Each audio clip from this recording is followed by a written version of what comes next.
thing about spiritual fitness, you're moving your energy with intentions. You're not just like, oh, I'm gonna go to the gym because I'm feeling down.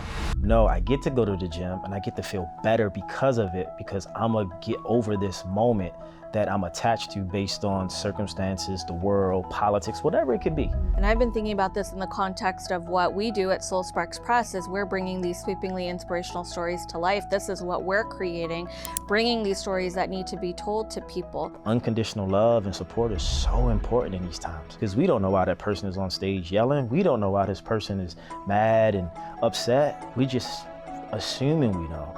We don't know, and that's why the focus should always be internally on yourself. So for people who are traversing right now, how can spiritual fitness help them? Great question, because everybody's different. I think spiritual fitness can help them because one, you need a place to go where you feel safe. No one has to know. So I think when people come into my energy, they feel safe to be however they are. Good, bad, happy, sad, up, down, and I'm not gonna judge you, I get it. Let the pain out, this is why we're here. You don't gotta hide it from me.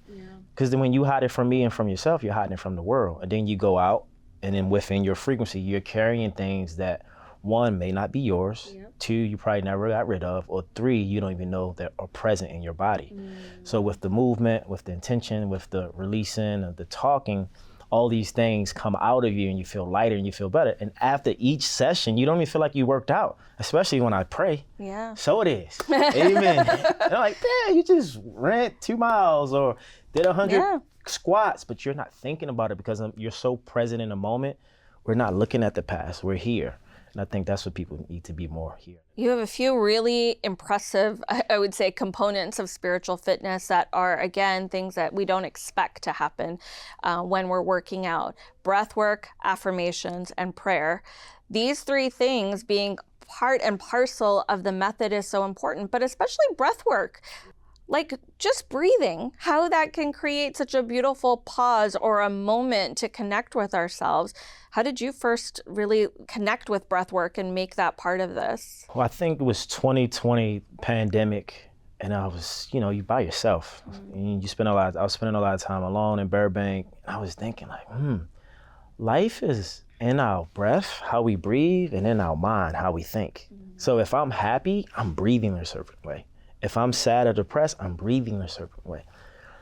And meditation was cool, but my brain I was just still scattered in my meditation. I'm still thinking, even though I'm present, but in my mind, I'm everywhere. Breathwork allows you to get out of your mind and open yourself up to receive, but more so be more grounded. And I think the more we can regulate our nervous system and ground ourselves in the truth, we have more power in life to make decisions, to accept the fear that we're walking into or the tough moments or the challenges. It just allow you to be back into your body. Because I don't think with social media today, a lot of us are not in our bodies. And I was one of them. I never was in my body. I'm always in my crown track. Oh, all this energy, prayer, spirituality. But now I'm more grounded. So I'm feeling life and not just living life or doing life. You know the cliche or the quote, human doings versus human being. We can be. I want you to be, because when you be, there's not much to do. And things come to you that you know you will do, but it's benefiting you and it's not taking from you. I think in the spiritual world too, there's a lot of things that we've been asked to do to be spiritual. So you kind of feel like, okay, well, did I journal today? Did I meditate today? Did I do all the things? But there's a lot of power in doing nothing and just truly intentionally taking that breath in that moment and feeling into where you are. And that's a really powerful part, not just of the workout, but of like every just day. Life. Just imagine you take a deep breath and thank you, body. Take another one. Thank you, mind. Or I'm well, I'm safe. These are affirmations. These are words, but they're coming from your soul, from your essence. And the more you do that, you feel better. No matter what the circumstances are, you feel more whole, more complete, and you don't feel overwhelmed by life. So I think that's the purpose, is how do we be here? You just said overwhelmed by life, and life right now feels very overwhelming to a lot of people.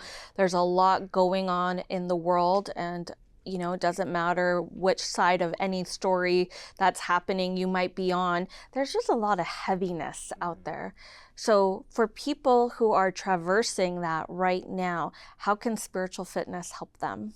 Great question, because everybody's different. I think spiritual fitness can help them because one, you're moving your energy. Emotion changes emotion.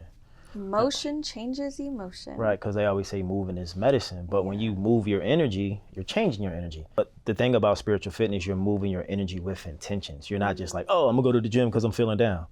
No, I get to go to the gym and I get to feel better because of it, because I'm gonna get over this moment that I'm attached to based on circumstances, the world, politics, whatever it could be.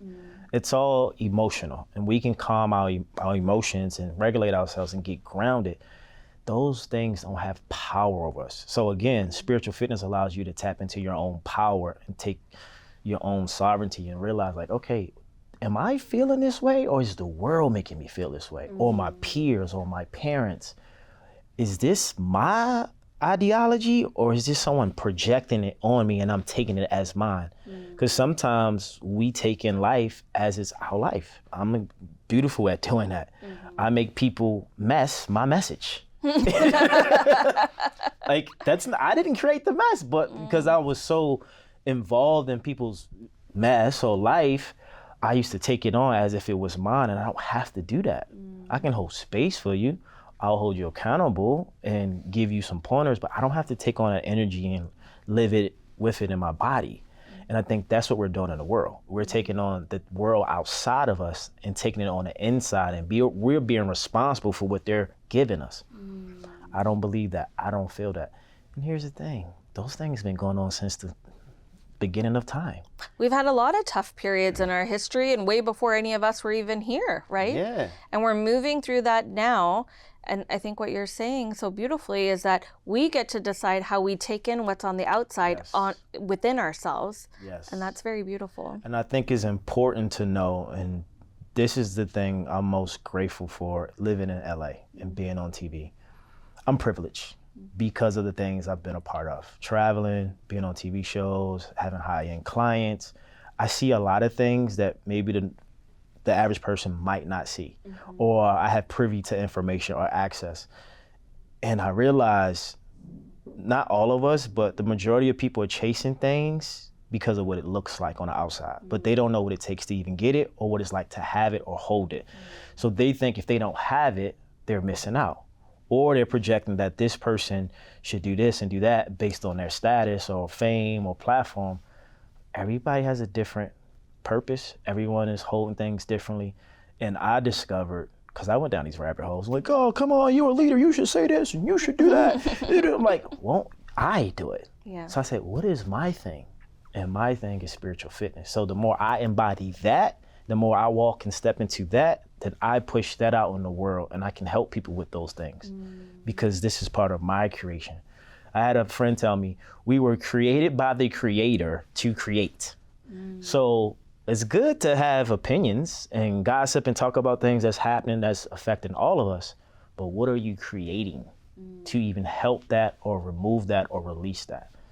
I think that's so beautiful. Yeah. And I've been thinking about this in the context of what we do at Soul Sparks Press is we're bringing these sweepingly inspirational stories to life. This is what we're creating, bringing these stories that need to be told to people. But the other way that I personally create in a very chaotic world is when I discuss current events or issues with my daughter. Oh, wow. Because I'm giving her space to become her own creator by letting her decide and think, what are all these things that are happening, what do they mean for her as well? So I think what you're really getting at is the more that we're in that connection between how does this feel to me, what can I do within myself to move the narrative forward on whatever it is, you do it from your own lens. And for you, the lens is spiritual fitness. So keep going, keep doing that, keep bringing that to the world. And I think I want to share this because I've spent so many years trying to save people. Here's the thing, everybody doesn't want to be saved. I also gave advice when people wasn't asking for it. There's a quote that says, I only give you the advice if you ask the right question. If you don't ask the right question, I don't give you the advice. So sometimes we're projecting, which I did, onto people what I think they should do or what's going to benefit them.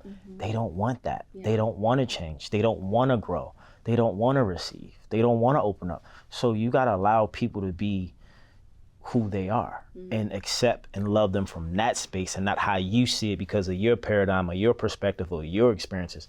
So unconditional love and support is so important in these times, because we don't know why that person is on stage yelling. We don't know why this person is mad and upset. We just assuming we know. But we don't know, and that's why the focus should always be internally on yourself. What do you need to work on? What do you need to grow through? And yeah, support when you can, but the world is the world. They say the truth is paradoxical because everybody's in a different reality. Life is happening through us and for us based on our perception. You talk about in spiritual fitness coming home to yourself, and so much of this movement that you prescribe, the affirmations, the breath work, the intention setting, all of it is to allow you to come home to you, because the answers are truly all within ourselves. Yeah, we all have the answers. We're just afraid of them sometimes. Like getting over here today, the old me would be freaking out. Oh, I gotta, and I'm so fast. The new me is like, we're gonna get there. We're gonna get there on time. We're gonna be fine. And we have everything I need, and I'm okay. But the old me, oh, I gotta get there on time. I'm anxious because I wasn't in my body. I was just in my mind. So spiritual fitness, take your power back, get into your heart, get into your body, and feel life. Don't just know life, because I think I was good at that as well. I have all this knowledge, but I wasn't feeling the knowledge to transmute it out to the world. Feel the life, don't just know. Don't just know life, feel life. Okay, for everybody out there who's writing their book, because you have been writing your book and it is going to be spectacular. I've already been able to see almost all of it. It is spectacular. It is going to change the way we talk about fitness. And for all the writers out there though, because you've been writing, what are your affirmations or the things, like how can they tune into and harness the power of spiritual fitness for writing? Take action, do it uncomfortable, do it consistently, have faith in it. But you're only going to have faith when you build a rapport of that writing relationship. Because I've struggled with writing every day because I have fears around it. I don't think it's good enough, or I don't like it. I'm not as competent as I would like to be. Because when you're writing a book that's coming from your essence, from your soul, from your story, it is emotional. A lot of things come out you didn't know was present within yourself. Then you got to go back to moments where it was a dark place or an exciting space. Just gotta write, just do it. Write it, have faith. We need your story, because your story is gonna heal others and inspire someone who might come from where you come from. That is incredibly beautiful. Thank you, Eric, so much for being in conversation with me today. And if you are ready to bring your sweepingly inspirational story to life, you have a home here at Soul Sparks Press.